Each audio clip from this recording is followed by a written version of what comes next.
Hello, everyone. My name is Francesco, and today there is Vulnerability Weekly, the weekly review of the vulnerability that have been disclosed during the week that has caught my eyes, caught my attention, and we will explore them one by one. Today, the week of the 16th of May, we will explore a little bit on application security. Nothing major has happened. There have been some, there have been much more movement on traditional network infrastructure, mobile operating system, and OS. In particular, we will focus on Apple and the vulnerability that have been recently disclosed for the iOS 15 and the Mac as well. So there have been a series of vulnerability affecting cross-platform iOS device. We're going to focus on QNAP. There's been a vulnerability that we've been following week on week. QNAP are network devices. There have been more than 1, 2, 3, 4, 5, 6, 7, 8, 9, 10, 11, 12, 13 different vulnerability disclosed on QNAP devices, and what are the latest patches available. On network and infrastructure, there have been two big names affected this week. Sonicwall specifically, with a critical vulnerability, a very critical vulnerability on the SSL device. Sonicwall are Firewall and SSL VPN, so VPN terminated producer. And they've been affected by an unauthenticated access to the SSL VPN. They've been already released a patch. And Zyxel Firewall has been already found with a high vulnerability. Rapid7 researchers have found a vulnerability on those servers. And interestingly enough, there've been a lot of focus on exploitation attacks. So attackers have been immediately jumped on this. Nvidia have recently released a patch for all the vulnerabilities that have been disclosed during this week, specifically 5 vulnerability on a different level of criticality, but from medium and up, affecting their most of their model. Interesting enough, they've been releasing patches as well for out of maintenance GPU, like the GTX 600 and 700. And then, of course, we will cover a couple of cloud vulnerability. Specifically this week, we're going to focus on the vulnerability released by Lightspeed, Sagemaker, and RDS. But without further ado, let's start Vulnerability Weekly. So as I said, this week is fundamentally focused on Apple 0-day.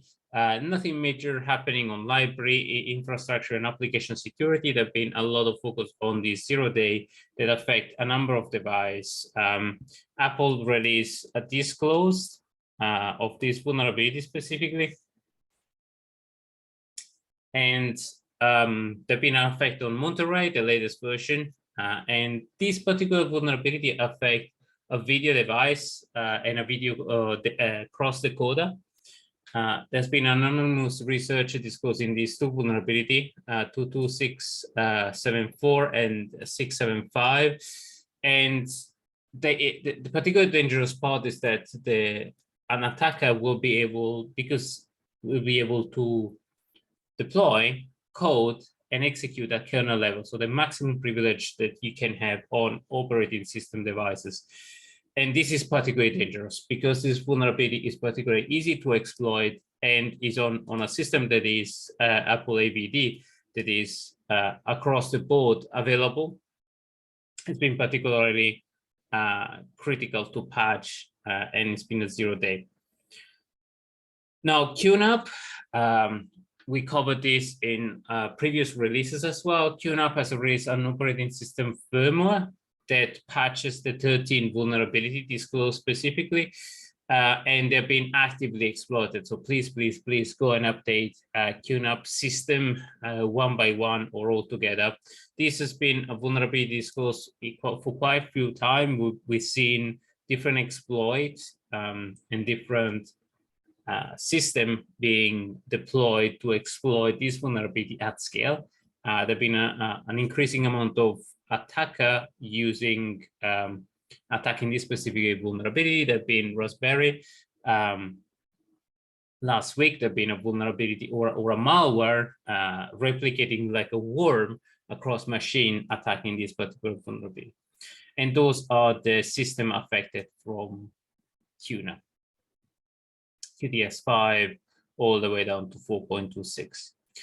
Now, Sonicwall, for who doesn't know, is a very famous firewall and network appliance and network security appliance producer, have been recently targeted by a disclosed vulnerability on their SSL VPN 1000 that is very badly because enable an attacker to bypass completely the authentication on the SSL. So it's a particularly critical vulnerability impacting the model, impacting the 6200 model, 210, 7200, 7210, and 800V.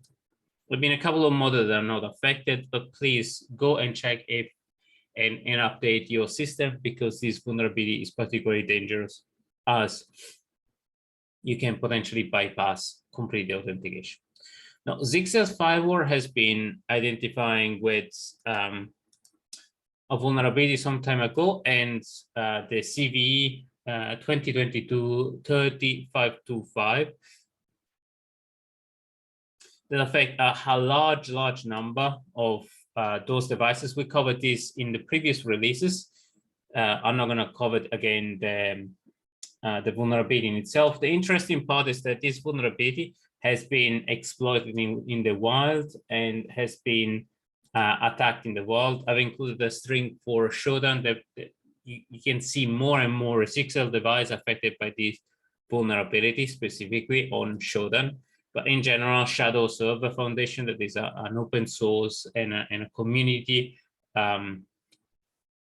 organization that goes and monitor fundamentally information and make it available to government and other industry or other organizations that are not able to deploy or buy threat intelligence. So very good effort. But there have been discovered a number of attacks specifically towards Italy and France, and a number of devices being attacked by this vulnerability.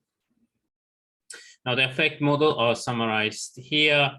I'm not going to cover all of them, but it's a particularly bad vulnerability because they are a system on the network deployed and could potentially open your network to attacker.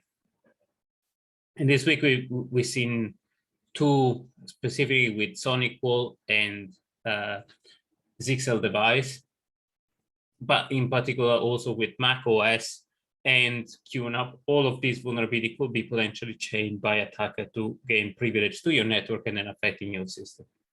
Now, Nvidia has been recently affected by vulnerability 4 in particular that exploit the kernel or exploit the vulnerability on the software in different way. And Nvidia has released recently an update for all the system, but including the more out-of-date system like GTX 600 and 700. So that's been interesting. Now, from a cloud perspective, there have been two vulnerabilities that we covered this week that are Sagemaker with Lightspin, doing a research and a discovery on Sagemaker, that is a tool from AWS used by machine learning enthusiasts and practitioners. Now, the vulnerability was not on Sagemaker in itself, but was on Jupyter Notebook and takeover of an instance of a neighboring Jupyter Notebook. So it's it's not directly, it's not as easy to exploit or execute this vulnerability. So, but still, you can take over with a cross-site scripting attack or an XSS, another Jupyter Notebook, and potentially deploy vulnerability on the other Jupyter Notebook. Now, there is a little note, the article is quite long, but there is a little note that the compromise the system, so the person who do you want to attack need to fundamentally double click on an executable and execute the attack. The executable is in our Jupyter Notebook, the link will be in a Jupyter Notebook, and requires some specific condition that the AWS, the victim is already logged in and has access to the exploit. So it's not as trivial to deploy, but nonetheless, kudos to Lightspin and this vulnerability detected. Postgres SQL, PostgreSQL, and is a vulnerability that's been disclosed again by Lightspin researcher. AWS have released the full disclosure. It's around a privilege escalation and an access to the service credential. This has been a bit more particularly interesting piece of research. Again, a very long coverage, but there have been an alert from AWS users and a high patch on systems. So AWS have cascaded all the users with this advisory and has advised them to upgrade their system if they haven't already. Now, this is all for this week. We cover cloud security, we cover network and infrastructure security. Again, patch your Sonicwall device, patch your Zyxel device, please, because those vulnerabilities are quite bad. QNAP has released the version of the updated version, so please go and patch this, and then Apple will release very briefly the update of the system. So keep an eye on those. This is Francesco Cipollone. I'm the non-application security and cloud security enthusiast. I hope this was useful. As always, put the comment in the article or in the put your suggestion in the comments, and I'm happy to cover more or dive deeper on a few other vulnerabilities. It's been a pleasure. Stay safe and update your system. Goodbye.